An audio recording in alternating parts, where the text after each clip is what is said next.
It was a calm July morning, but terror was quietly brewing in the skies over Patna. Alliance Air Flight 7412 was moments away from landing. The aircraft had already crossed over their crowded urban skyline, flying unusually low and frighteningly unstable. Inside the cockpit, warning alarms were ringing loud and relentless. "Stall! Stall!" The alert blared again and again. The captain responded quickly, pushing the engines to full power in an attempt to pull the aircraft up, but nothing changed. No response, no thrust? The engines were operating at maximum capacity, yet the plane continued to lose altitude. The flight path was descending into chaos. The approach to the runway was no longer under control. The aircraft was flying at a dangerous angle, barely missing rooftops as it passed just 200 feet above dense residential neighborhoods, and then, pull up, the system screamed. What had gone so terribly wrong with Flight 7412? What brought it to this near-fatal nosedive over one of India's most populated cities? Let's go back to the beginning of this tragic story, the morning of July 17, 2000 in Kolkata. That morning, Flight 7412 was scheduled for a multi-leg journey. The aircraft would first fly from Kolkata to Patna, a short 50-minute trip. From there, it would continue to Lucknow and finally reach its ultimate destination, Delhi. For most passengers and crew, it seemed like a regular day in Indian aviation, nothing unusual. But fate had something far more sinister in store. Landing at Patna Airport was never easy. Known to be one of the more challenging airstrips in India, it presented a host of complications that pilots were always wary of. The most pressing problem? The runway was incredibly short, just 6,400 feet in length. For larger aircraft, like the Boeing 737, that was barely enough space for a safe landing. Any miscalculation in speed or angle could prove fatal. Worse still, the airport was surrounded by a densely populated urban sprawl. Trees loomed near the runway, making visual approaches more difficult. Many of these trees were part of a protected nature reserve, declared untouchable by local government laws, even though they posed a known risk to approaching planes. The authorities had made no effort to trim or remove them. In adverse weather, or if a mechanical problem occurred during landing, these trees could turn a difficult landing into a disaster. Even during daylight and good visibility, the margin for error was dangerously small. Approaching Patna required pinpoint accuracy, steep descent angles, controlled speeds, and most importantly, pilot experience. In the cockpit that day was Captain Arvind Singh Bagga, just 31 years old, but with over 4,000 flight hours under his belt. He was experienced, but today his skills would be pushed to their very limits. Seated beside him was First Officer Manjeet Singh Sohampal, 35, with more than 4,300 hours of flying experience. Both pilots were familiar with this route, especially with the peculiar challenges of landing at Patna Airport. The aircraft carried 52 passengers and 6 crew members, most of them Indian nationals. It was a Boeing 737, an older model, 20 years in service. Originally part of the Indian Airlines fleet, it had since been leased to Alliance Air, a subsidiary of Air India. Over its lifetime, the aircraft had completed more than 51,000 flight cycles. An impressive number, but also a sign of age. According to aviation regulations, this aircraft was scheduled to be permanently grounded by the end of the year. Though old, the aircraft was still airworthy, powered by 2 engines that had kept it flying for decades. However, its record wasn't spotless. 15 years earlier, during a landing attempt in Tiruchirappalli, the plane's wing had clipped the runway during a go-around in poor weather. While no one was injured, the incident had left a permanent black mark on the plane's history. Just 2 weeks before this fateful flight, the British Foreign Office had issued an advisory discouraging its citizens from flying on Alliance Air. The warning came after Rolls-Royce terminated a service contract, citing safety concerns. Still, maintenance inspections before this flight revealed only one minor issue, a faulty windshield wiper, which was promptly replaced. The aircraft was declared safe to fly. Passengers began boarding, unaware of what was to come. Luggage was loaded, fuel tanks filled, and the crew conducted their final safety checks. This was a route the plane had flown many times before Calcutta to Patna to Lucknow to Delhi, a familiar path. But today, something was different. Before continuing the journey, let us understand two critical aerodynamic concepts in simple terms: stall and flaps, because both played a major role in what would unfold next. An aircraft wing generates lift by creating a pressure difference between the air flowing above and below it. Lower pressure above, higher pressure below, and the wing rises. This upward force is called lift. Without lift, a plane can't fly. Now imagine what happens if that lift suddenly disappears. A stall occurs when a wing can no longer generate enough lift to keep the plane in the air. This typically happens when the plane's nose is pitched too high, disrupting the smooth airflow over the wing. This angle is called the angle of attack. If it's too steep, air can't flow properly and the wing stops working, the plane begins to fall. Stalls can also occur at low airspeeds. If the aircraft is flying too slowly while pitched upward, it can enter a stall condition because slow speed increases the angle of attack. Think of it like a car trying to climb a hill in first gear. If it's too slow, it stalls and rolls back. To recover from a stall, pilots must lower the nose and increase speed. That reduces the angle of attack and helps the wings generate lift again. Now, let's talk about flaps. Flaps are panels on the wings that extend downward to increase lift. When deployed, they allow the plane to fly slower without stalling, very useful during takeoff and landing. However, flaps also increase drag, which reduces speed. During takeoff, flaps are partially extended to help the aircraft lift off smoothly.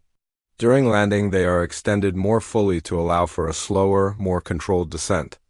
Both of these, stall and flap management, would become critical in the minutes ahead.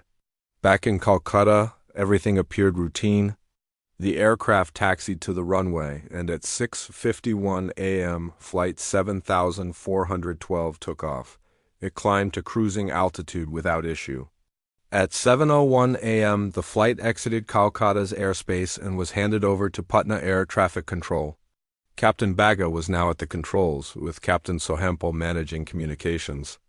At 7:26 a.m., the aircraft was just 46 kilometers from Patna Airport. ATC instructed the crew to descend to 4,000 feet and prepare for landing on runway 25. So far, everything was normal, but the skies over Patna would soon become anything but routine. At 7:28 a.m., Flight 7412 was now just 24 kilometers from Patna Airport. Air Traffic Control sent another instruction: turn toward the runway and descend to 2,000 feet. The crew acknowledged the directive. But here's where the first sign of trouble appeared. The aircraft neither turned as directed nor did it descend. 2 full minutes passed. Flight 7412 was still flying at 4,000 feet, twice the instructed altitude, and heading straight toward the airport without aligning itself for landing. From the tower, ATC had no visual confirmation of anything wrong.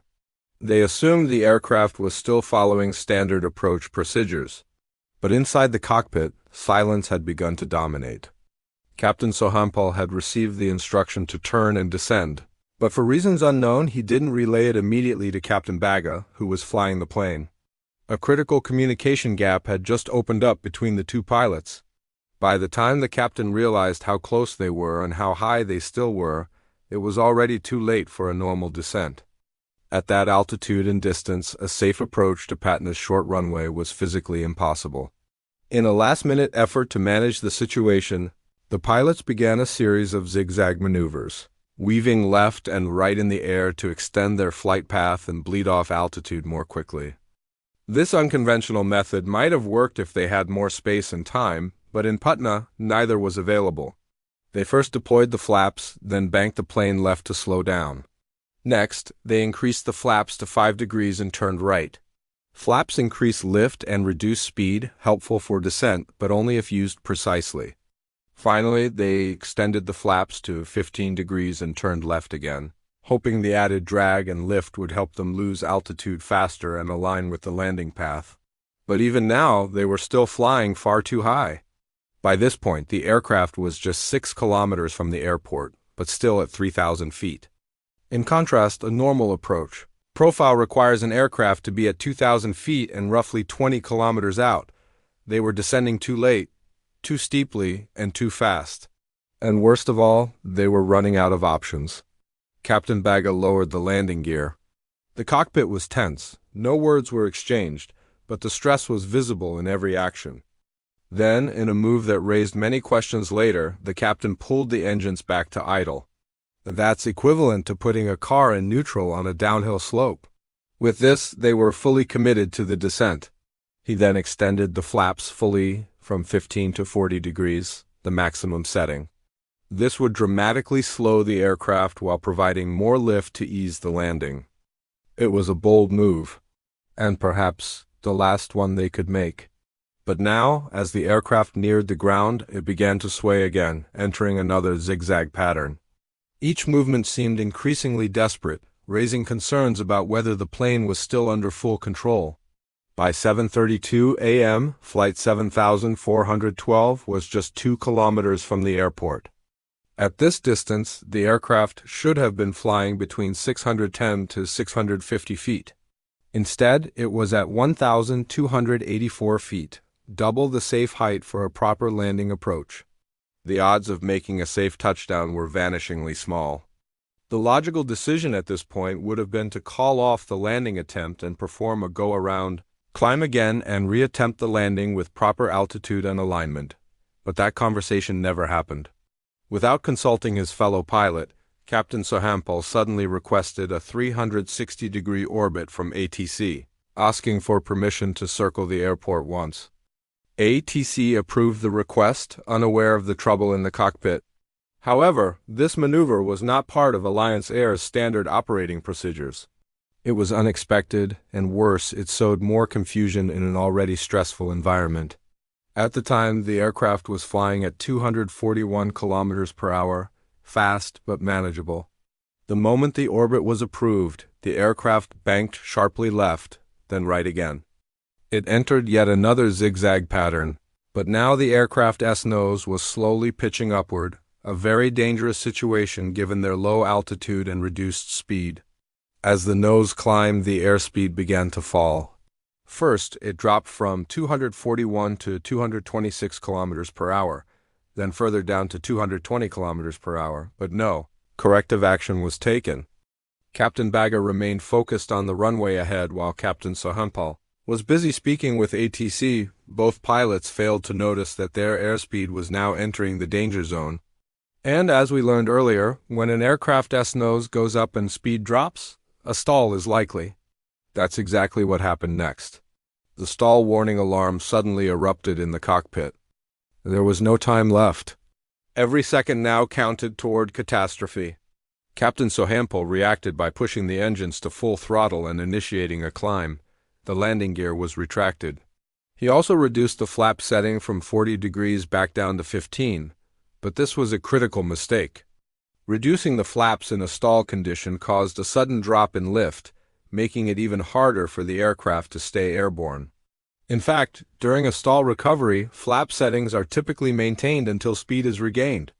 The proper move would have been to push the nose down and accelerate. But instead, the aircraft stayed nose up, and the reduced flaps meant even less lift. Within 6 seconds, the plane's altitude began plummeting. The wings could no longer generate enough lift. Though the engines were now operating at maximum thrust, the plane had entered a full stall. From the outside, it looked surreal, a large passenger jet, nearly motionless in the air, beginning to fall. By now, the aircraft was over a densely populated residential neighborhood. It wasn't flying, it was dropping. There was nothing more the crew could do. At exactly 7:34 a.m., Alliance Air Flight 7412 fell from the sky. It clipped the top of a tall tree near a government housing complex. Then, its left wing grazed the roof of a single-story home before crashing into the back of a girls' school and finally slamming into a densely packed residential neighborhood. The explosion rocked the area. Flames erupted. A thick column of smoke rose into the air. The sound of sirens echoed within minutes as emergency services rushed to the scene. Rescue workers pulled 7 survivors from the twisted wreckage, but 4 of them would later succumb to their injuries. Miraculously, one young boy emerged from the debris completely unharmed. He had been sitting in the rear of the plane, the section that sustained the least damage. The rest were not so lucky. In total, 60 lives were lost that day to 55 passengers and crew aboard the aircraft, and 5 people on the ground. It was one of the deadliest aviation disasters in India's history. News of the crash spread across the country in minutes. For many, the immediate assumption was that the aging aircraft was to blame. After all, the Boeing 737 had been in service for 2 decades. Its maintenance record wasn't spotless. The British government had even issued a safety warning about Alliance Air just 2 weeks earlier. But when the official investigation began, the truth revealed something far more tragic and more human. The aircraft itself, despite its age, had been mechanically sound. The engines were functioning, the systems were intact. The minor issue with the windshield wiper had no role in the crash. There were no structural failures, no sudden engine loss, no hidden malfunction that brought Flight 7412 down. The real cause, as the investigation found, was human error, a cascading series of small misjudgments, missed communications, and procedural violations that led to disaster. The cockpit voice recorder revealed several critical lapses. First, there had been a communication breakdown between the 2 pilots. When ATC instructed them to descend to 2,000 feet and turn toward the runway, First Officer Sohampal didn't relay the instruction clearly or promptly to Captain Baga, who was flying the plane. This delay created a situation where the plane was far too high and far too close to initiate a safe landing.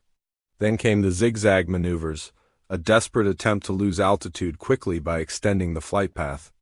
Though this method had been used before, it was never recommended at such a low altitude or in such close proximity to the airport. But perhaps the most critical mistake occurred when Captain Sohampal requested an unauthorized 360-degree orbit, a complete turn around the airport, instead of calling for a standard go-around. Not only was this maneuver outside Alliance Air's operational guidelines, but it also sowed further confusion in the cockpit. There was no clear plan. No communication between the 2 pilots about who was flying, who was navigating, and who was making decisions. Even as the plane's airspeed dropped dangerously and the stall warning sounded, the crew made the wrong recovery move, retracting the flaps, which only worsened the situation. The investigation also revealed that CRM, cockpit resource management, was severely lacking. CRM refers to how pilots communicate, share information, and make joint decisions. In Flight 7412, this process had essentially broken down. The 2 experienced pilots were not functioning as a team. One was making critical decisions without informing the other. The other was flying blind both literally and metaphorically. The pressure, the rush descent, the cockpit silence, it all created a high-stress, low-awareness environment that allowed a stall to develop unchecked until it was far too late to recover. Outside the cockpit, other risks compounded the problem. The short runway at Patna Airport offered almost no margin for error. The tall trees near the runway threshold, protected by state regulations, obstructed pilots' line of sight during approach. These trees had been flagged as a hazard long before the crash, but no action had ever been taken. In fact, one of the investigation's final recommendations was to immediately remove or trim these trees to prevent future accidents. There was also concern about the outdated infrastructure of the airport itself, its limited runway length, poor visual guidance systems, and densely packed urban surroundings. All of these factors made Patna one of the most difficult airports to land in across India. The final report from the Directorate General of Civil Aviation was clear. The crash was not caused by the aircraft's age or any technical fault. It was a result of poor decision-making, loss of situational awareness, and failure to execute a standard go-around. It was a painful truth. These weren't rookie pilots. They were experienced men with thousands of flying hours. But in that moment, under pressure, small choices spiraled into one devastating outcome. And yet, even with that clarity, there remained haunting questions. What if the pilots had communicated just a little better? What if the airport had removed those trees earlier? What if the airline had enforced stricter CRM training or clearer standard procedures? Could 60 lives have been saved? In the aftermath, changes were made.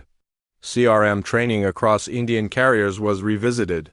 Airport safety standards were reviewed, and yes, the trees near Patna's runway were finally removed.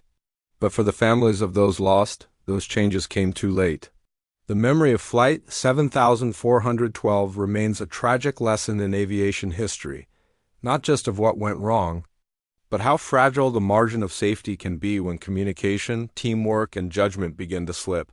And so, what began as a routine domestic flight from Kolkata to Patna became a heartbreaking reminder of why, in aviation, even the smallest oversight can lead to the greatest loss.